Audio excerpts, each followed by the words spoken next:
ও ভাই সাব, আসলেই তো আজ পর্যন্ত আমি শুধু ভিডিওতে দেখেছি প্রচণ্ড রোদের তাপে নাকি ডিম ভাজা যাচ্ছে। তা কথাটা কতটুকু সত্য, ভিডিওগুলো কতটুকু সত্য বানায় সেটাই যাচাই করবো আজকে। তো প্রথমত আমি ফ্রিজ থেকে একটা ডিম নিয়ে চলে এসেছি, আর আমি এটা রোদে ভেজে দেখবো আসলে কি ভাজা যাচ্ছে কিনা। তো চলুন দেখা যাক আসলে কি রোদে ভাজা যাচ্ছে কিনা। সেই রোদ পড়ছে ভাই, সেই রোদ। এই রোদের তাপে মানুষ বাঁচবে? মাথার উপরে একদম সূর্য, অনেক রোদ ভাই। তো এই রোদে আজকে আমি ডিম ভেজে দেখাবো আসলে কি ডিম ভাজা যাচ্ছে কি না। তো আমার কাছে শুধু ডিমই আছে, কড়ই নেই। তো কড়ইটা প্রথমত রান্নাঘর থেকে নিয়ে আসতে হবে। তো চলুন প্রথমে আমি রান্নাঘর থেকে কড়ইটাই নিয়ে আসি। আম্মু আমাকে দেখে ফেললে সেই কেলানি দিবে, যা করতে হবে সব চুপচাপ করতে হবে। তো এত বড় কড়াই তো ডিম ভাজা যাবে না, একটা ছোট কড়াই দেখতে হবে। ছোট কড়াই কই জানি ছিল, পেয়েছি, এটাতেই হবে। একটু ধুয়ে ফেলি, পরিষ্কার থাকায় পরিষ্কারভাবে ডিম ভাজা খুবই ভালো। যাই হোক, সেটা কোনো বিষয় না। পানি কই?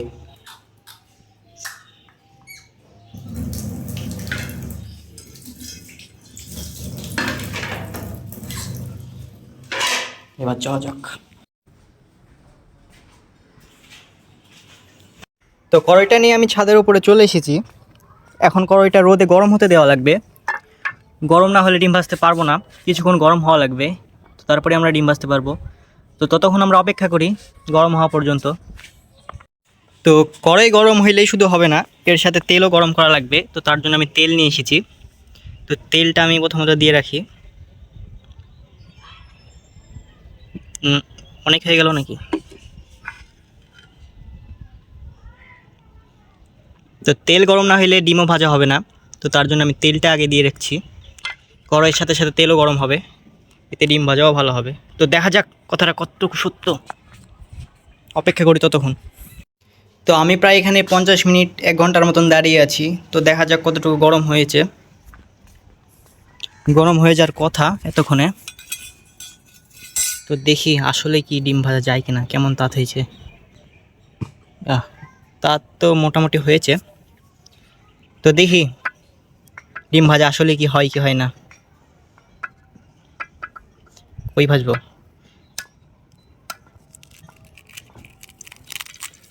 ও ভাই সাব, আসলেই আসলে এটা হয়?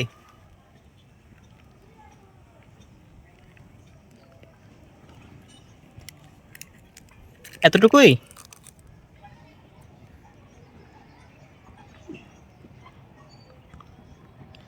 মানে যেসব ভিডিওগুলো আপনারা দেখেন যে সম্পূর্ণ ডিম ভাজা হয়, এটা কিন্তু পুরোপুরি ফেক ভিডিও।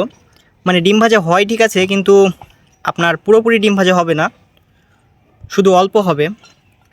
শুধু এটাই দেখানো হবে যে রোদের তাপ অনেক, অনেক তাপ। ডিম কিন্তু পুরোপুরি ভাজা হবে না। একটু লবণ হইলে ভালো হইতো, এর উপরে দিয়ে দিতাম অল্প করে। তো যাই হোক, আপনাদের বলে রাখি এইসব ভিডিও একদম বিশ্বাস করবেন না। ডিম ভাজা হয় ঠিকই, কিন্তু পুরোপুরি ডিম ভাজা হয় না একদম। তো এটাই দেখার জন্য ভিডিওটা করা। তো আরও কিছুক্ষণ অপেক্ষা করলাম, 10 মিনিটের মতন।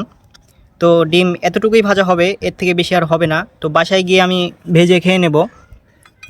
আপনারাও চাইলে ট্রাই করতে পারেন।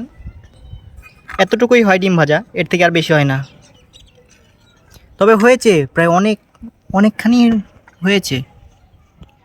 এনাফ, এতটুকুই এনাফ। তো আজকের ভিডিওটা এই পর্যন্তই, দেখা হবে পরবর্তী ভিডিওতে। ততক্ষণের জন্য টাটা, সবাই ভালো থাকবেন এবং আমাদের পেজটিতে যারা নতুন তারা অবশ্যই ফলো দিয়ে যাবেন। ধন্যবাদ।